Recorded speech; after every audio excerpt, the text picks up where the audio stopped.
বিসমিল্লাহির রহমানির রহিম। আসসালামু আলাইকুম। আজকে আমি লাল শাক রান্না করছি। এখানে লাল শাকটা ধুয়ে রেখেছি, ধুয়ে পানি ঝরার জন্য রেখে দিয়েছি। আর এই শাকটা আমার মেয়ে খেতে খুব পছন্দ করে। এটা খাওয়া শিখে এসেছে আমার মেয়ে আমার বাবার বাড়ি থেকে। আমার মা খুব সুন্দর করে রান্না করেছিল, ওর খুব মজা লেগেছিল। এরপর থেকে এই শাকটা ওর খুব পছন্দ। এটা চিংড়ি মাছ দিয়ে রান্না করে দিব।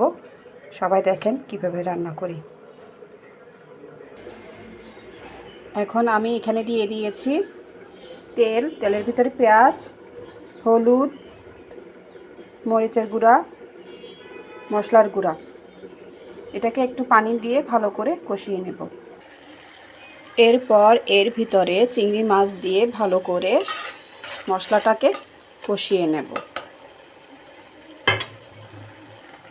তারপর শাকটা দিয়ে দিলাম।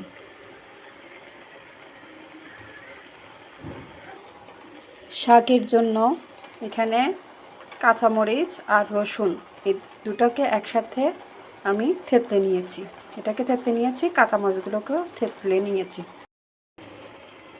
এখন আমি থেতলানো রসুন আর মরিচগুলোকে শাকের উপরে দিয়ে দিব।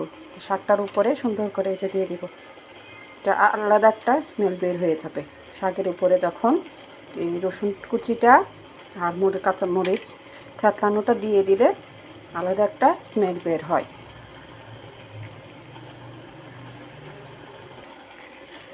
রান্না করে নিলাম মেয়ের জন্য মায়ের মতো লাল শাক।